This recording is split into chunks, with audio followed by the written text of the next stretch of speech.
Jika kita melihat berita di beberapa media mainstream, banyak beberapa oknum yang secara sengaja menghina Islam, mulai dari ujaran kebencian, sikap rasisme, dan bahkan melukai kitab suci umat Islam yaitu Al-Quran. Hal tersebut dilakukan dengan berbagai motif. Ada yang sengaja melakukannya karena ingin memancing kemarahan umat Islam, namun ada juga yang melakukannya karena menganggap Islam adalah sebuah ancaman.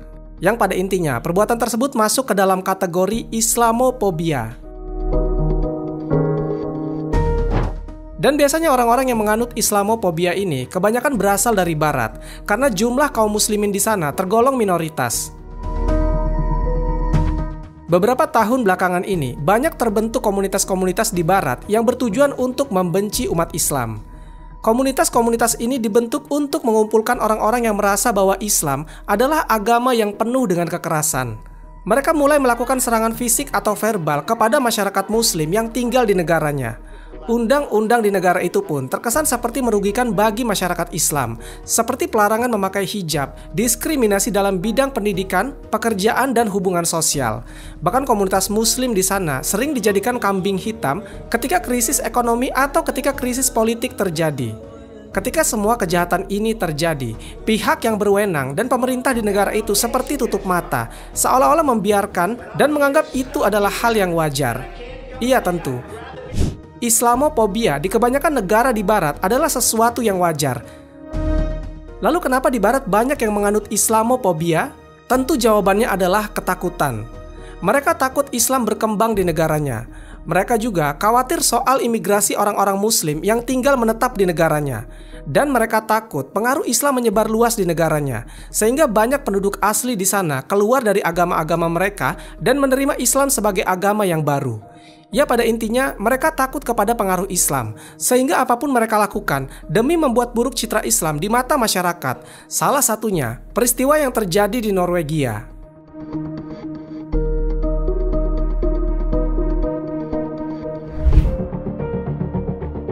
SIAN, Stop Islamiseringen av Norge, yang artinya Stop Islamization di Norwegia. Ini adalah sebuah komunitas yang berada di negara Norwegia yang bekerja untuk melawan pengaruh Islam di negaranya. SIAN telah berdiri sejak tahun 2000. Komunitas ini dipimpin oleh seorang pria yang bernama Lars Thorsen. Thorsen kemudian memimpin komunitas ini sejak tahun 2019 silam. Kelompok ini adalah kelompok yang paling vokal dalam hal membenci Islam, dan Thorsen adalah tokoh utama yang paling banyak mendapat sorotan media karena kebenciannya kepada Islam. Melalui Komando Thorsen, kelompok ini telah berulang kali menghasut masyarakat awam untuk membenci Islam. Mereka diketahui pernah menyebarkan selebaran brosur kepada masyarakat yang isinya doktrin-doktrin tentang buruknya agama Islam. Akhirnya, Thorsen pun ditangkap dan dijatuhi hukuman penjara selama 30 hari oleh pemerintah Norwegia. Sebulan kemudian, setelah Thorsen bebas dari penjara, dia melakukan hal yang jauh lebih ekstrim, yaitu dia akan membakar Al-Quran di tengah-tengah masyarakat Islam di Norwegia. Namun untuk aksinya kali ini, dia mendapatkan dukungan penuh dari pemerintahan Norwegia. Karena sebelum Thorsen melakukan aksinya ini, ada sebuah peristiwa berdarah yang terjadi pada 25 Juni 2022, di mana terjadi penembakan massal di Oslo, Norwegia. Dari insiden ini tercatat ada 2 orang yang terbunuh, sementara 21 orang lainnya terluka, dan 10 dari 21 orang itu berada dalam kondisi yang kritis. Namun 2 orang yang terbunuh ini adalah seorang gay berusia 60 tahun dan John Isakasen yang berusia 54 tahun. Keduanya tinggal di Bærum, Norwegia. Pelaku penembakan itu teridentifikasi sebagai warga Norwegia keturunan Iran yang bernama Zaniar Matapour. Dan kemudian polisi mengungkap bahwa ini adalah kasus pembunuhan dan terorisme. Maka karena latar belakangnya terorisme inilah, akhirnya pemerintah Norwegia terkesan mendiamkan aksi yang dilakukan oleh Thorsen ini. Pada hari Sabtu 2 Juli 2022, Thorsen bersama-sama dengan aktivis lainnya pergi ke suatu daerah yang bernama Mortensrud, yang terletak di pinggiran kota Oslo. Mortensrud adalah sebuah kota di mana penduduknya banyak yang beragama Islam. Di sanalah Thorsen melakukan pembakaran Al-Quran untuk pertama kalinya. Dia menyiarkan aksinya tersebut secara live di Facebook miliknya.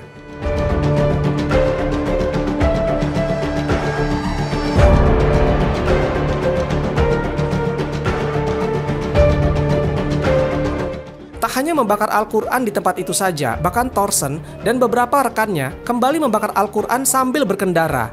Aksinya itu tentu saja memicu kemarahan umat Islam di kota tersebut. Seorang wanita pengendara mobil sengaja mengejar mobil yang dikendarai oleh Thorsen dan rekan-rekannya setelah mereka melakukan aksi membakar Al-Quran. Mobil warga berhasil menabrakkannya dengan kecepatan rendah supaya mobil Thorsen berhenti, namun Thorsen tetap memacu kendaraannya.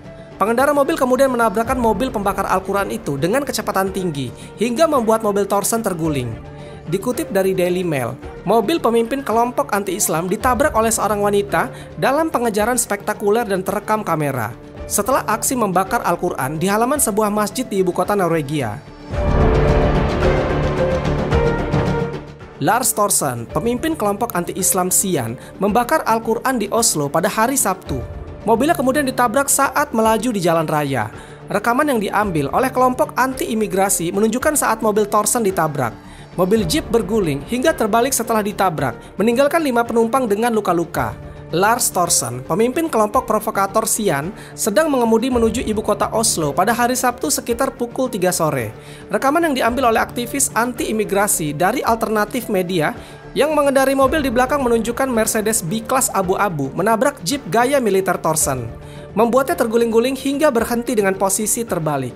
5 penumpang jeep termasuk Thorsen menderita luka-luka, termasuk 1 orang yang harus dibawa ke rumah sakit, meskipun polisi mengatakan tidak ada yang terluka parah. Polisi mengatakan pengemudi dan penumpangnya yang tidak disebutkan namanya hadir beberapa menit sebelum kecelakaan ketika Thorsen dan para pendukungnya membakar salinan Al-Quran di luar sebuah masjid di pinggiran kota Oslo. Thorsen dan rombongannya telah membakar beberapa eksemplar kitab suci di daerah-daerah di mana sejumlah besar umat Islam tinggal. Polisi mengatakan bentrokan terjadi antara jamaah dan rombongan Thorsen yang meneriakkan kata-kata kotor ke arah kerumunan. Para anggota kelompok Sian kemudian masuk ke jeep dan pergi, diikuti oleh sekelompok orang dari alternatif media. Rekaman yang diambil segera setelah insiden itu menunjukkan bagaimana Thorsen dan rombongannya dipaksa merangkak ke tempat yang aman melalui jendela mobil yang pecah atau menghancurkan kaca yang tersisa untuk bisa keluar. Sebagian besar dari mereka tampak berdarah, sementara seorang wanita harus berbaring di pinggir jalan setelah tampaknya terluka di punggungnya. Rekaman kemudian menunjukkan para medis merawat wanita itu di pinggir jalan dan memuatnya ke tandu. Tapi di luar dugaan, polisi malah menangkap pengemudi Mercedes-Benz yang menuduhnya karena menyebabkan luka fisik. Hingga pada akhirnya, sang pengemudi Mercedes-Benz dijebloskan ke penjara. Sang pengemudi Mercedes-Benz bahkan mengatakan, apa yang dilakukannya sudah benar, dan memang hal tersebut pantas untuk dilakukan. Thorsen pun kemudian dengan sombongnya mengatakan, kecelakaan mobil itu memang tidak menyenangkan, tetapi juga tidak mengejutkan. Ini bukan pertama kalinya Thorsen atau Sian melakukan pembakaran Al-Quran. Mereka juga telah melakukan aksi serupa pada bulan April tahun 2022. Kelompok ini telah terlibat dalam protes vokal selama bertahun-tahun yang sering mengundang demonstrasi besar-besaran dan terkadang berakhir dengan kekerasan. NRK mengatakan Thorsen telah mengajukan izin untuk melakukan pembakaran Al-Quran pada hari Sabtu, tetapi izin itu ditolak oleh polisi yang mengatakan resiko terhadap keselamatan publik terlalu besar. Pembakaran Al-Quran telah menjadi aksi favorit kelompok anti-Islam, terutama di negara Skandinavia.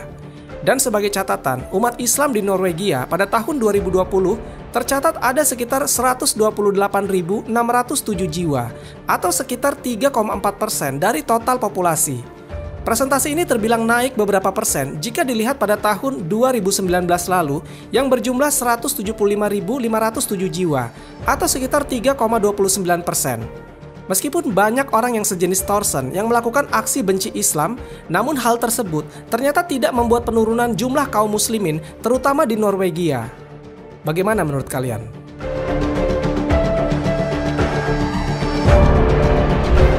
Wallahu a'lam bishawab. Semoga kisah ini bermanfaat. Lebih dan kurangnya mohon dimaafkan. Yang benar datangnya dari Allah Subhanahu wa taala, khilaf atau keliru itu datangnya dari saya pribadi sebagai manusia biasa. Sampai ketemu di kisah-kisah seru yang penuh makna selanjutnya. Saya akhiri. Wassalamualaikum warahmatullahi wabarakatuh.